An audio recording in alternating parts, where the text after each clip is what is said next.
سب سے پہلے تو ہم یہ آپ سے جاننا چاہیں گے کہ آج تحریک انصاف کا جو مارچ ہے نہ صرف اسلام آباد میں داخل ہو گیا بلکہ ڈی چوک بھی پہنچ گیا، اور ابھی بھی ڈی چوک سے کچھ دور جو ہے وہ کافی شیلنگ ویلنگ ہو رہی ہے، اور پورا جناح ایونیو جو ہے وہ میدان جنگ بنا ہوا ہے۔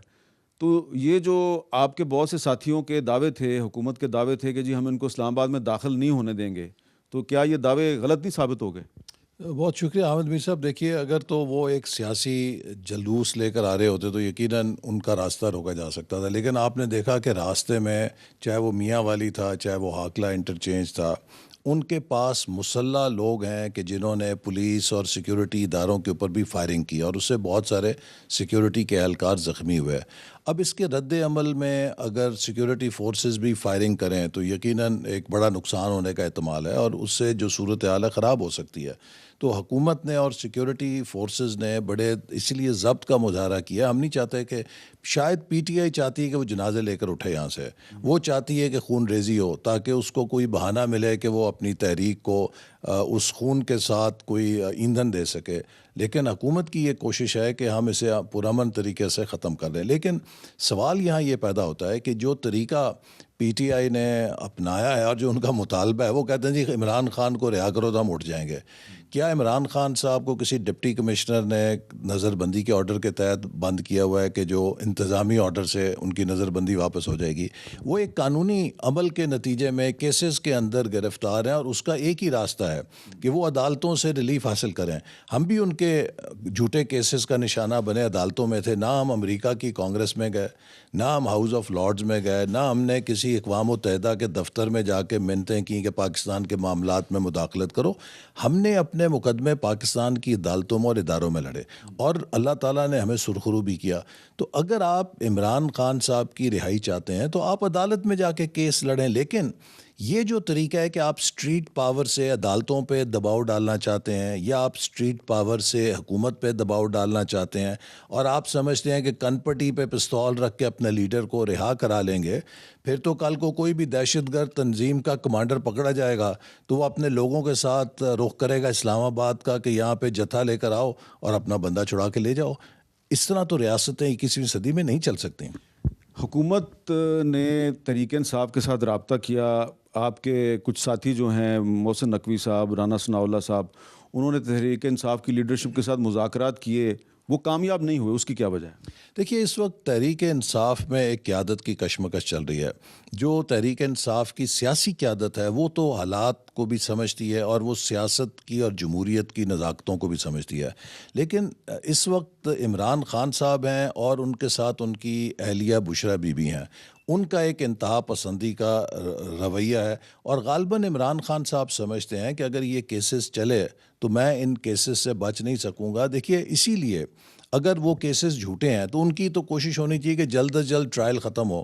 میرے خلاف جو کیس تھا، میں ہمیشہ یہ کہتا تھا بھی آپ ڈیلی ٹرائل کریں، جو جھوٹا کیس ہے یا سزا بھی دینی ہے تو ہائر کورٹ میں جا کے میں اپیل کروں گا، میں فارغ ہوں گا.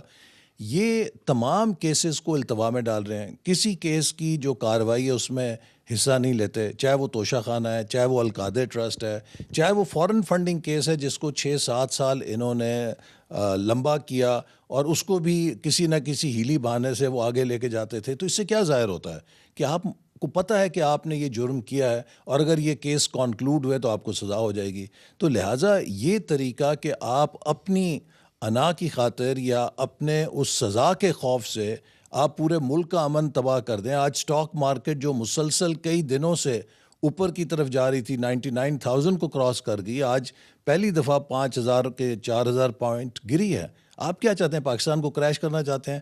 بیلاروس کے صدر پاکستان آئے ہوئے ہیں، ان کے ساتھ ایک بڑا وفد آیا ہوا ہے جو پاکستان میں سرمایہ کاری کرنے کے لیے آیا ہے. آپ ان کو کیا پیغام دینا چاہتے ہیں؟ اور آج جو بیلاروس کے صدر نے تقریر کی ہے وہ ایک لمحہ فکری ہے پوری قوم کے لیے. انہوں نے کہا ہے کہ آپ کو باخبر رہنا چاہیے کہ بعض بڑی قوتیں آپ جیسے ملکوں کے اندر انتشار پھیلا کے اپنے مقاصد حاصل کرنا چاہتی ہیں، اور پاکستان کے عوام کو پاکستان کا مستقبل عزیز ہونا چاہیے کہ امن اور استحکام کے ساتھ ہی آپ ترقی کر سکتے ہیں. آپ یہ نہیں سمجھتے کہ بشرا بی بی جو ہیں وہ آج پہلی دفعہ ایک کھل کر انہوں نے ایک سیاسی ایکٹیویٹی میں حصہ لیا، اور وہ کافی حد تک اس میں کامیاب رہی ہیں؟ دیکھیے نا، ایک ایک کر کے خان صاحب کے جو دعوے تھے ان سب کی نفی ہوتی رہی. وہ لوگوں سے رسیدیں مانگتے تھے, جب اپنی رسیدیں دینے کی باری آئی تو وہ کلین بولڈ ہو گئے. وہ دوسروں کو موروثی سیاست کے طعنے دیتے تھے اور اب بالآخر اپنی اہلیہ کی سیاست کی آڑ میں خود وہ سہارا لینے پہ مجبور ہیں اور ان کو آگے کر دیا ہے. تو کدھر ہیں ان کے چیئرمین؟ گور صاحب ہیں نا, بیرسٹر گور ان کے چیئرمین ہیں, ان کے پارٹی کے سیکرٹری جنرل ہیں, باقی پوری لیڈرشپ ہے.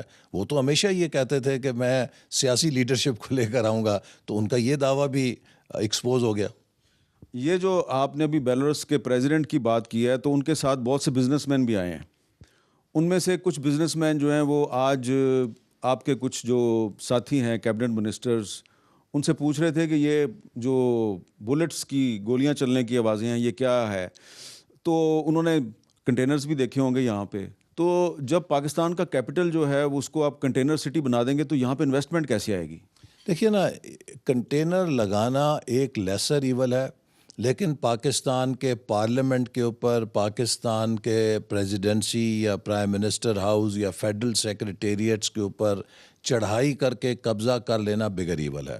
دیکھیے چوائس یہ ہے نا کہ یا آپ ان کو روکنے کے لیے حفاظتی اقدامات کریں یا ان کو کھلی چھٹی دے دیں, جیسے انہوں نے 2014 میں کیا تھا جب پارلیمنٹ پر انہوں نے قبضہ کر لیا. پارلیمنٹ کے اوپر ان کی دھلے ہوئے کپڑے لٹکے ہوئے تھے, لوگوں دنیا وہ امیج دیکھ رہی تھی کہ پاکستان کی پارلیمنٹ کا کیا ہو رہا ہے, جو ایک بڑا مقدس ترین ادارہ ہوتا ہے. تو کیا ہم وہ امیجز دیکھنا چاہتے ہیں یا بھیجنا چاہتے ہیں, یا پھر وہ کسی ایسی جگہ پر آ کے بیٹھ جائیں جیسے فیض آباد دھرنا میں کچھ لوگ آ کر بیٹھ گئے تھے اور اس کی وجہ سے پاکستان وائٹ لسٹ سے گرے لسٹ کے اندر چلا گیا کہ پاکستان میں قانون نہیں. اور حامد صاحب میں آپ کو بتاؤں, دیکھیے ہر پاکستانی کو یہ سمجھنا چاہیے کہ ہم کوئی معمول کی ریاست نہیں ہیں, ہم ایکس وائی زیڈ ملک نہیں ہیں, ہم ایک نیوکلیر پاور ہیں.